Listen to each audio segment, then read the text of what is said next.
신은희입니다. 반갑습니다. 저 지금 이렇게 빨간 옷을 입고 단풍이 물드는 가을이니까 이렇게 빨간 옷을 입어야 된다고 저희 이 어머님께서 오늘 집에 오셨다가 이렇게 빨간 옷 입고 오신 거를 저한테 막 벗어주면서 빨간 옷 입고 찍어 영상 하나 남겨 해서 그래서 또 입었습니다. 어때요? 가을 같나요? 빨간 옷 입으니까. 단풍 같나요? 떨어져야 되는데 떨어질 데가 없네요. 혼자 부르고 쓰고 우리 어머니께서는 또 아무 말씀도 안 하시고 옆에 소파에 이렇게 예쁘게 앉아 계시고. 단풍이라면 그리움이래. 단풍이 왜 그리움인가요? 단풍이 그리움이라는데 이유를 아시나요? 단풍인가 했더니 그리움이었더라. 단풍인가 했더니 그리움이었더라? 뭐 어디서 나오는 말인데? 엄마가 오셨는데 저한테 엄청 충격적인 얘기를 이렇게 빨간 옷 입고 단풍이 물드는 이 계절에 이렇게 충격적인 얘기를 해주셔가지고 제가 카메라를 또 안 켤 수가 없었어요. 왜냐하면 북한에서 집 짓는 방법에 대해서 열심히 설명을 해주시더라고요. 보통 아파트 같은 거 지으면은 그 기본 밑바탕을 튼튼하게 해야 되잖아요. 기둥이고 뭐 기본 바탕이니까 당연히 튼튼하게 해야 되기 때문에 그 기초공사.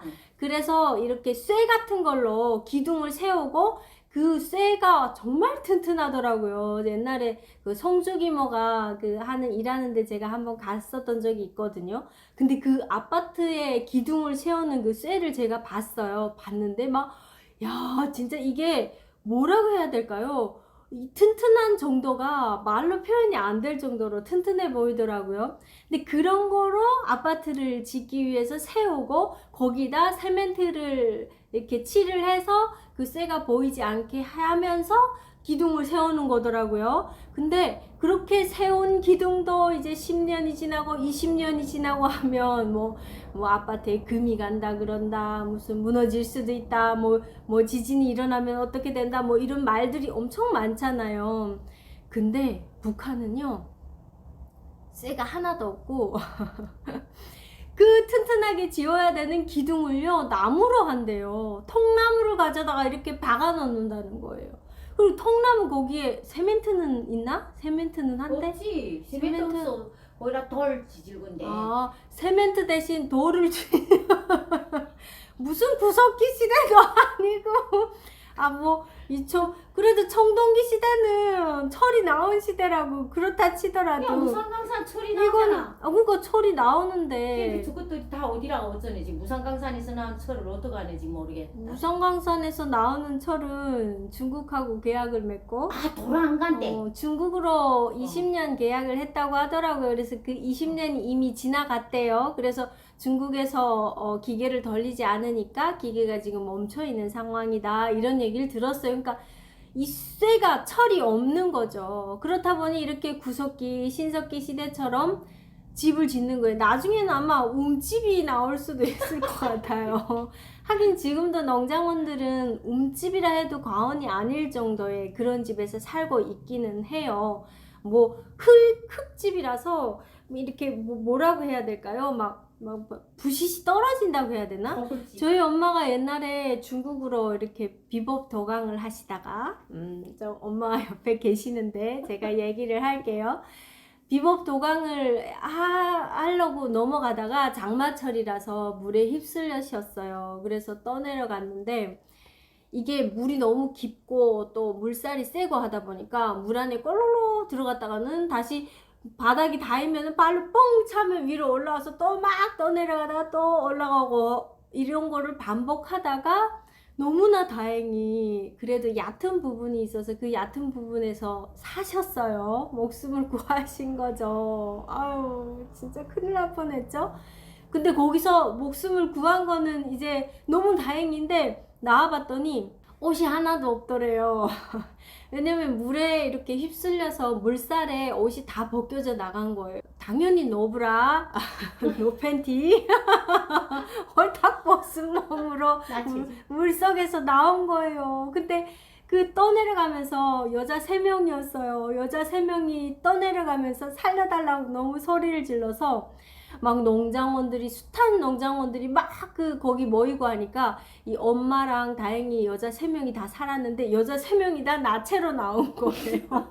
그래서 3명의 나체 여자가 그 두만강 강변에서 다행히 장마철 여름이라 가지고 뭐 옥수수도 이렇게 큰 데가 있었고 해서 옥수수 밭에 들어가 숨었대요. 그랬더니 막 농장원들이 와가지고 자기네가 이제 도와줄 사람을 데려오겠다 이러면서 기다리라고 했다는 거예요.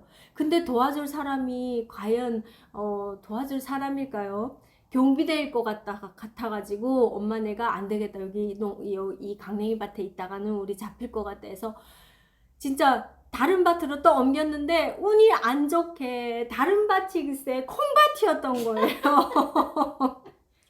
배추밭이 나오고 옥수수 밭은 그래도 키가 커서 이 나체의 알몸을 가려줄 수 있었는데 콩밭이잖아요. 어떻게 가려져요?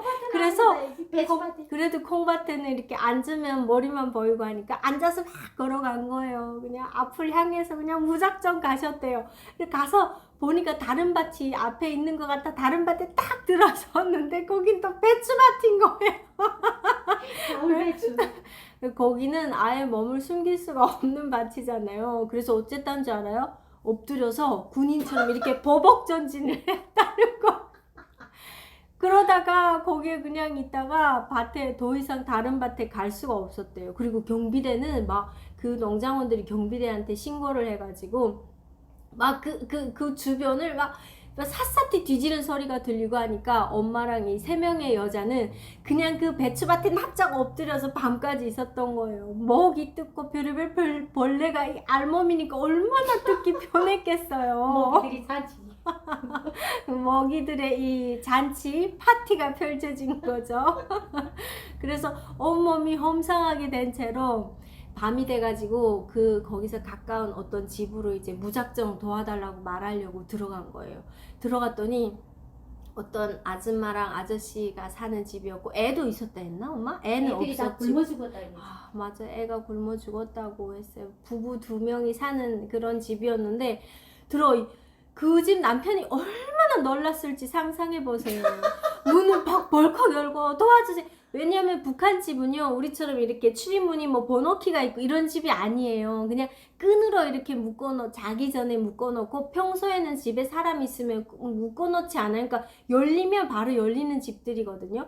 그러니까 엄마랑 여자 3명이 나체한 몸으로 그 집을 들어간 거예요. 한 집을.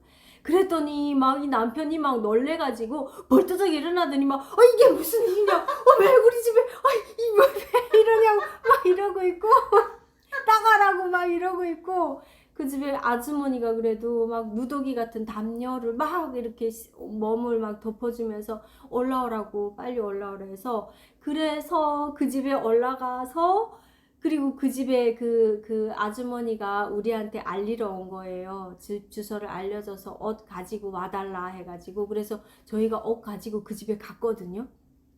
갔는데요. 문이 어디 있는지 찾으려고 이렇게 집을 한 바퀴 쑥 도는데 뭔가 말소리가 웅 들리는 거예요. 그래서 이게 뭐지 하고 딱 봤더니 집이요 이렇게 그 세멘트가 아니라 진흙으로 만든 집이었어요. 근데 거기에 구멍이 뚫려 있는 거예요. 구멍이.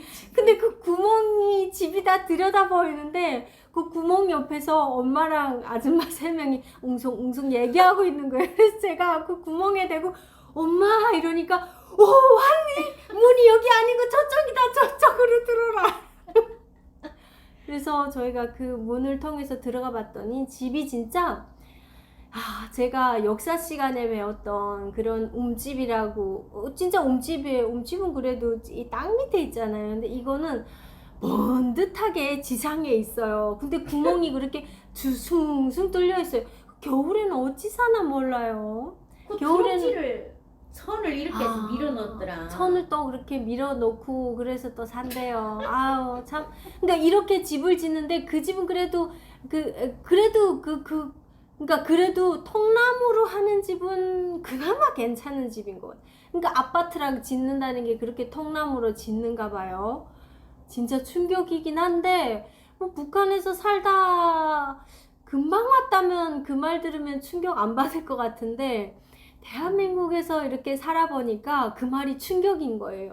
저희 엄마도 만약에 북한에서 계속 계셨더라고 하면 그런 말 들으면 야 그래도 덕나무인데 이러셨을 건데 여기서 집 짓는 방법 뭐 이런 거 저희 아빠는 그런 거 되게 좋아하시거든요. 그러니까 엄마한테 여러 번 얘기를 하고 하니까 그런 방법을 너무나 잘 아시고 얼마나 안전하지 않다라는 거를 너무 잘 아시니까 이게 충격으로 다가왔던 거예요. 저희 집도 그랬어요. 저희 집은요 어떤 집이었냐면 공동묘지가 있었거든요. 그 공동묘지를 김일성이 밀어버리라고 지시를 내렸어요. 왜냐하면 무산광산에서 철광석을 캐내야 되는데 거기에 배치된 노동자들이 살 집이 없다. 그래서 1000세대를 만들어야 되니까 지대군이. 땅이 필요한 거잖아요. 제대군인들이. 그래서 그 무산광산 노동자들을 위해서 거기 공동묘지 자리였는데 거기를 싹 밀어버리고 거기다 집을 다 지은 거예요. 이게 원래 멸례를 해가 이장이라고 하는, 북한에서 멸례라고 하는데 그거를 해서 다른 데 옮겨야 되잖아요. 근데 그렇지 않고 그냥 불도저 가지고 다 그냥 평평하게 밀어버린 거예요. 그래서요 저희 돼지우리를 팠거든요. 돼지 키우려고. 근데 돼지우리 파는데 막 이 남자들 아빠 친구들이 여러 명이 오셔서 팠어요. 근데 파다가 다들 기겁해서 올라오신 거예요. 땅 밑에서. 왜 그랬냐면 해골들이 너무 많아서요. 해골이 그러니까 어느 정도 파니까 해골들이 땅 밑에 있는 게 아니라 이렇게 양 벽면에 이렇게 해골이 이렇게 마주보고 있는 거예요. 얼마나 놀라셨겠어요. 그래서 나중에 그 해골을 파다가 다른 데 이렇게 묻어들여. 왜냐면 뭐 다리 뼈나 이런 건 없으니까 그냥 머리 부분만 해서 어디다 묻어들였다. 이런 그때 그러셨거든요. 그리고 또 김치움. 북한은 김치 냉장고가 없잖아요. 그러니까 다 김치움에다가 김치를 저장을 하거든요. 근데 하루는 밤에 엄마 집에 또 누구 손님이 오셔가지고 그것도 손님이 오면 내올 거라는 건 김치밖에 없어요. 북한은 안주가 어디 있어요. 그러니까 김치 그냥 겨울 내내 김치만 먹는 거예요. 그래서 한밤중에 저희 엄마가 그 촛불 들고 김치 꺼내러 이렇게 김치움에 들어간 거예요. 그리고 김치 꺼내려고 옆에 덕에다가 촛불 넣고 한독 김치 꺼내려고 하는데 갑자기 누군가 보는 느낌이 들어가지고 섬뜩하죠. 그래서 딱 봤더니 촛불 바로 뒤에 해골이 또 이러고 엄마를 지켜보고 있어. 근데 그거를 몇 년을 그렇게 김치움을 다녔는데 거기 해골이 있다는 거를 그날 발견한 거예요. 불기계가 떨어지고 하잖아요. 이게 뭐 김치움이라고 해서 뭐 나무를 이렇게 덧대고 이런 게 없어요. 그냥 땅을 파놓고 그리고 지렛대 같은 거 이렇게 지렛대를 세워놓고 기둥인 거죠. 무너지지 않게. 그러고 그 밑에 덕을 넣는 거예요. 그렇다 보니까 이게 흙이니까 자꾸 이렇게 부스러 떨어져요. 처음에는 없을 수도 있었고 또 처음부터 있었는데 못 봤을 수도 있어요. 처음에는 없었어. 없었어? 확실해? 멀리 떨어지니까 자주 이렇게 떨어지니까 그러니까. 나중에는 나타나지. 그렇게 해골이 이렇게 많은 이런 동네에서 저희도 살았어요. 근데 지금 무슨 통나무로 집을 짓는다고 이렇게 허들갑을 떠는지 모르겠네요. 참 이렇게 대한민국에 와서 사니까 이런 느낌도 나는 것 같은데 얼마는 제가 정말 뿌듯하고 와 정말 대한민국 대단하다라는 소식을 들었던 게 튀르키예에 이제 고속도로 공사를 한다고 해요. 근데 15년 동안 우리가 그 운영권을 받았다고 해요. 왜냐하면 그 고속도로를 우리나라의 한국도로공사가 가서 지어준다고 합니다. 6차선에서 8차선 이렇게 넓은 고속도로를 대단하다. 우리나라 대한민국이 가서 건설을 해준다는 거예요. 박수. 대단하다. 이제 박수. 진짜 저희 대단하다. 엄마가 너무 좋아하시는데 그래서 그게 짓는데 들어가는 돈이 15억 달러 정도 된다고 하죠. 근데 15년 동안 우리가 벌어들이는 돈이 45억 달러 45억 달러 정도를 예상을 한다고 해요. 수익이 얼마나 대단해요 정말. 이렇게 대단한 나라가 세상에. 통나무로 집을 짓는 아니 집을 짓는 건 통나무로 괜찮지 아파트를 통나무로 짓는 저런 곳에서 공동묘지를 밀어버리고 거기에 집을 짓는 곳에 살아서 맨날 해골바가지랑 씨름해야 동거. 했던 동거했지 뭐. 그죠? 동고에서 살았죠. 어. 그런 데서 살았는데 이렇게 고속도로를 지으러 파견돼서 한국도로공사에서 나가서 45억 달러를 수익으로 벌어들인다고 하는 이런 나라에 살고 있으니까 늘 뿌듯하네요. 자랑스럽다. 저는 자랑스럽고 진짜 뿌듯하고 맨날 끝날 땐 이렇게 뿌듯함에 감격에 목에 매여서 이렇게 끝내는 것 같습니다. 오늘도 통나무로 집을 짓는다는 아니 아파트를 짓는다는 이 얘기를 듣고 또 저희 엄마가 또 이렇게 빨간 옷을 가져와서 입고 또 한 영상 찍어봤네요. 즐겁게 봐주시길 바라겠고요. 다음 시간에 또 찾아뵙도록 할게요. 그럼 안녕히 계세요.